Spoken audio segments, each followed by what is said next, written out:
गोया चैलेंजेस ही चैलेंजेस में घिरे हैं। अफगान तालिबान के जो नायब वजीर हैं बराए दाखिला मोहम्मद नबी उमरी उनका नाम है, उनकी तरफ से एक बयान सामने। हिंदुस्तानियों, तुमने तो इस्लाम की दुश्मनी में यहूदियों से भीख मांग के 3 ट्रिलियन की बनाई ना। अल्लाह ताला ने हमें 7,500 अरब डॉलर के ज़खायर दिए। उन्होंने ये कहा पाकिस्तान के लिए, उन्होंने ये कहा कि बेशक पाकिस्तान की इस वक्त जो फौज है वो 10 लाख है, और ये 10 लाख के बजाय अगर 1 करोड़ भी हो जाए तो ये अगले 100 साल भी इस लड़ाई में फतह हासिल नहीं कर सकते। और हमारे जो चैलेंजेस हैं नाजरीन, हमारे ईस्टर्न बॉर्डर्स के ऊपर, वेस्टर्न बॉर्डर्स के ऊपर, GSP प्लस का मामला हो, अमेरिका के साथ हमारे जो ताल्लुकात को हमने असर नौ बेहतर करना है। बात यह है कि आप फैक्ट्स ऑफ हिस्ट्री में जाइए।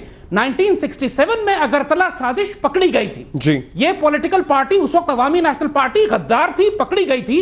अयूब खान उनको फांसी देना चाहता था, अगरतला कंस्पिरेसी केस बना था, लेकिन उस वक्त की तमाम सियासी जमातों ने एक गैंग अप करके फौज के खिलाफ इन दहशतगर्दों को छुड़ाया और इनसे कहा कि इनको इलेक्शन में लेके जाएं। नतीजा ये हुआ कि एक जब सेकंड चांस मिला अवामी नेशनल पार्टी को, अगरतला साजिश कामयाब हो गई। वो थी ही यही कि अवामी लीग मिलिटेंट गैंग्स बनाएगी।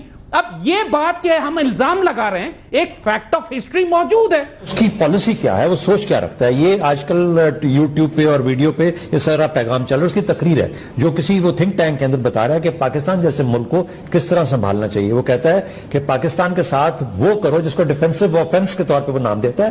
कहता है डिफेंसिव ऑफेंस का मतलब ये है कि जहां पाकिस्तान के अंदर जाके हमले करो। कि आपका सबसे बड़ा खदशा क्या था कि जो अफगान हुकूमत है वो हिंदुस्तान से बात करेगी, लेकिन अब भी बात तो हो रही है, उसको तो हम नहीं रोक सके, लेकिन हमें उसके बदले में जो मिला वो भी यही लाशें हैं जिनको हमें उठाना पड़ रहा है, चाहे वो सिक्योरिटी फोर्सेस की हों। ये कीमती जानें हैं, ये वो सोल्जर्स हैं जिनकी एक ट्रेनिंग के ऊपर या इतनी ज़िंदगी की डेवलपमेंट के ऊपर स्टेट के करोड़ों रुपए लगते हैं। अभी भी इतना गहरा रिश्ता कह लें या इतने अच्छे ताल्लुकात हैं कि अगर हमें भारत को काउंटर करना पड़े अफगानिस्तान में तो हम तालिबान से मदद मांग सकते हैं। मैं आपको मजे की बात बताऊं, अफसोस की बात बताऊं, मजे की नहीं। मैं और मुशर्रफ जिस दिन ये हुआ वाकया पेशावर वाला, एक इंडियन टीवी चैनल के ऊपर थे।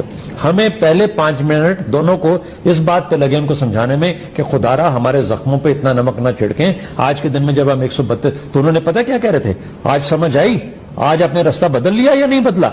अच्छा अब चोट लगी, अब पता लगा। अच्छा बताइए कि ये फौज का जो मोराल है ये खत्म हो जाएगा या फौज अभी भी लड़ने के काबिल रहेगी? ये क्यों पूरी कौम को हम अटामिक पावर हैं, तो आपको ये नहीं लगता कि हमें जबरदस्ती जो है वो झोंका जा रहा है उस तरफ जहां जाके हम सारे मांगने पे मजबूर हो। नमस्कार दोस्तों, स्वागत है आप लोग का हिंदुस्तानी स्पेशल की एक और नए वीडियो में। दोस्तों, तालिबान की गवर्नमेंट की तरफ से एक बयान आया है और उसने साफ तरीके से कहा है कि जो पाकिस्तान हमारे ऊपर एलिगेशन लगा रहे हैं, पाकिस्तान ये करना छोड़ दे। और साथ ही साथ तालिबान ने ये भी कहा है कि पाकिस्तान जो है वो TTP के साथ अगले 100 साल तक भी अगर वो उनसे लड़ाई करे तो वो जीत नहीं सकता। दोस्तों, कहीं ना कहीं तालिबान ने पाकिस्तान को एक सीधा संदेश दिया है कि जो तालिबान के साथ जो है वो लड़ाई करने की कोशिश कर रहे हैं वो करना छोड़ दे, क्योंकि इससे जो है वो पाकिस्तान का नुकसान होगा, TTP जो है वो उसका कोई नुकसान नहीं होगा। तो दोस्तों, कहीं ना कहीं इस बयान के आने के बाद ये तो बिल्कुल अच्छे तरीके से पता चल जाता है कि जो TTP जो अफगानिस्तान के तालिबान है, जो अफगानिस्तान की गवर्नमेंट इस टाइम की है, वो क्या सोचती है। और दूसरी तरफ जो लाल टोपी है वो कहीं ना कहीं भारत पे आरोप लगा रहा है। और इस वीडियो में आप देख सकते हैं कि लाल टोपी जो है वो कितने ज्यादा गुस्से में है, क्योंकि लाल टोपी सिर्फ और सिर्फ भारत के अगेंस्ट ही बात करता है, ये तो आपको पता ही होगा। और जब ये बात करता है तो बहुत ज्यादा अच्छा भी लगता है, क्योंकि ये जो है उसमें दिखाता है कि कितना ज्यादा वो भारत से नफरत करता है। तो चलिए वीडियो में चलते हैं और देखते हैं कि तालिबान की तरफ से इस बयान के आने के बाद और साथ ही साथ जो लाल टोपी है वो कैसे जो है वो भारत के ऊपर जो है वो बातें कर रहा है। ज़ैद साहब, कॉन्स्पिरेसी थ्योरीज तो जन्म लेती ही रहती हैं, और ख़ास तौर पे मियां नवाज शरीफ और प्राइम मिनिस्टर मोदी के ताल्लुकात के हवाले से। लेकिन चूंकि आप वेल इन्फॉर्म्ड हैं इस हवाले से, क्या वाकई ऐसा है कि हमारे प्राइम मिनिस्टर और उनके प्राइम मिनिस्टर के पर्सनल लेवल तक, ज़ाती लेवल तक ताल्लुकात हैं और फिर वो एक्सटेंड होते हैं कुछ हद तक बिजनेस लेवल पर भी? देखिए, आप मुझे बताइए, अगेन हम आपसे सवाल करेंगे, बेशक आपने मुझसे सवाल किया है जी, क्या ये हकीकत नहीं है, क्या ये हकीकत नहीं है कि इनके जो मेटल इंटरेस्ट हैं, इनके जो स्टील मिल्स के इंटरेस्ट हैं, वो इंडिया के स्टील मिल्स के साथ आपस में इनके कन्वर्ज करते हैं? क्या ये हकीकत नहीं है कि इंडियन प्राइम मिनिस्टर उनका नेशनल सिक्योरिटी एडवाइजर, उसकी फैमिली के साथ इनके करीबी ताल्लुकात हैं? क्या इनकी तस्वीरें इंडियन इंडस्ट्रियलिस्ट और बिजनेसमैन के साथ नहीं है? ये सारी हकीकतें, ये सारी बातें अब इतनी ऑब्वियस हो चुकी हैं। और क्या ये हकीकत नहीं है कि इनकी शुगर मिलों के अंदर से इंडियन एजेंट्स पकड़े गए, रॉ के कलभूषण का नेटवर्क ही पकड़ा गया है इनकी शुगर मिलों के अंदर से? बात यह है कि अब ये बातें डिस्प्यूटेड नहीं है कि जिस पर कोई आर्गुमेंट करके बात की जाए। अब बात सिर्फ इतनी है कि इनके जिस तरह एमक्यूएम पे कोई हाथ नहीं डाल रहा, अचकजई अभी तक खुला घूम रहा है, उसको किसी ने पट्टा नहीं दिया, असफंदियार वली अपने आप को अफगान कह रहा है, इसी तरीके से जिस तरह डॉक्टर आसिम और अयान अली और औजार बलोच के केसेस पर अभी तक हाथ नहीं डाला गया, इसी तरह इनके पनामा और इनके दीगर रॉ से ताल्लुकात पर अभी तक हाथ नहीं पड़ा।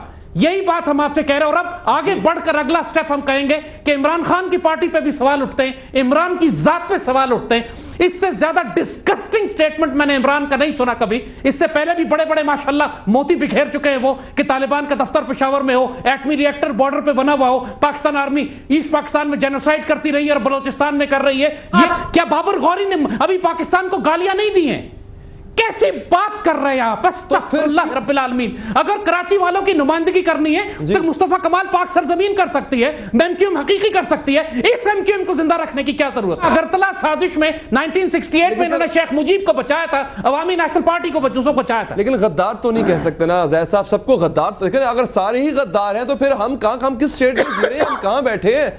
मतलब मैं आपसे भी सर कहूंगा कि हम गद्दार आप ये बात नहीं कर सकते, लेकिन मैं पूरी रिस्पॉन्सिबिलिटी से यह बात कह रहा हूं, पूरी रिस्पॉन्सिबिलिटी से। और इसके एविडेंसेस मौजूद हैं। पाकिस्तान आर्मी लिख के दे चुकी है, आईएसआई ने लिख के दिया है कि जियो ग्रुप पाकिस्तान के मफादात के खिलाफ काम कर रहा है। ये मैं अपनी तरफ से बात नहीं बना रहा। हम यहाँ पे अगर नाम ना लें तो बेहतर है, नाम ना। लेकिन एक अहम सवाल, चले फर्ज करें एक लम्हे के लिए जैद साहब मान लेते हैं ऐसे एलिमेंट्स पाकिस्तान के मुख्तलिफ हलकों में मौजूद हैं, क्यों कार्रवाई नहीं हो पा रही उनके खिलाफ? ऑपरेशन ज़र्ब अज़्ब कामयाब रहा, इसमें कोई शक नहीं, लेकिन ये एलिमेंट्स अगर ज्यादा खतरनाक है तो क्यों नहीं प्रोसीडिंग्स हो पा रही, क्यों नहीं कार्रवाई हो पा रही?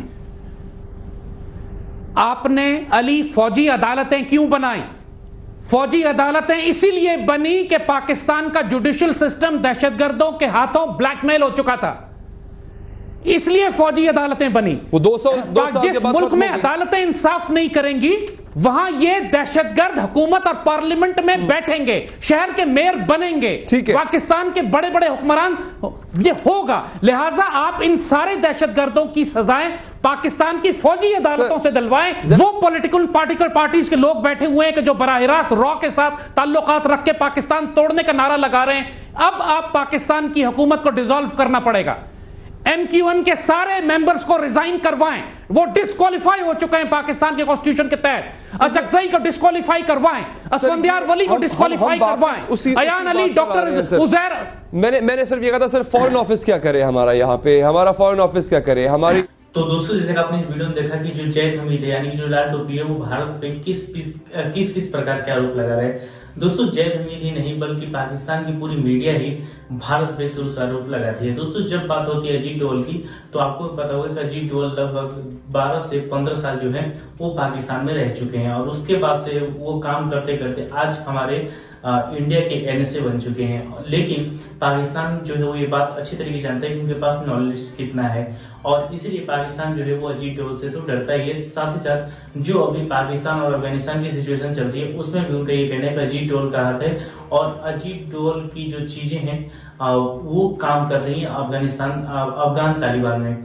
यानी कि जो पाकिस्तानी मीडिया ये आरोप भी लगा रहा है कि जो अफगान तालिबान है इस टाइम के वो भारत की इशारों पे चल रहे हैं और लाल टोपी जो है वो शुरू से ही भारत के अगेंस्ट में बात करता है। तो एक बार फिर से इस वीडियो में भी आपने जैसा कि देखा कि वो भारत के ऊपर बात कर रहा है। लेकिन अगर हम अफगान तालिबान के बयान के बारे में बात करें तो इससे साफ पता चल जाता है कि जो बयान अफगान तालिबान की तरफ से आया है वो साफ दिखाता है कि टीटीपी के साथ उनका समर्थन है, क्योंकि उन्होंने साफ कह दिया कि पाकिस्तान के पास 10 लाख की फौज है और अगर ये 10 लाख की फौज जो है वो अगले 100 सालों तक भी अगर वो टीटीपी तालिबान के साथ अगर वो लड़ती है तो वो जीत नहीं पाएगी। तो इससे साफ समझ में आता है कि जो तालिबान है उन्होंने पाकिस्तान को जो है वो सीधा संदेश दिया है कि जो आरोप हम पे लगाते हैं या फिर जो टीटीपी पर अटैक करते हैं इससे उनका कोई फायदा नहीं होने वाला है और जो टीटीपी बोल रही है उसकी बातें मान ले, नहीं तो पाकिस्तान पूरी तरीके से बर्बाद हो जाएगा।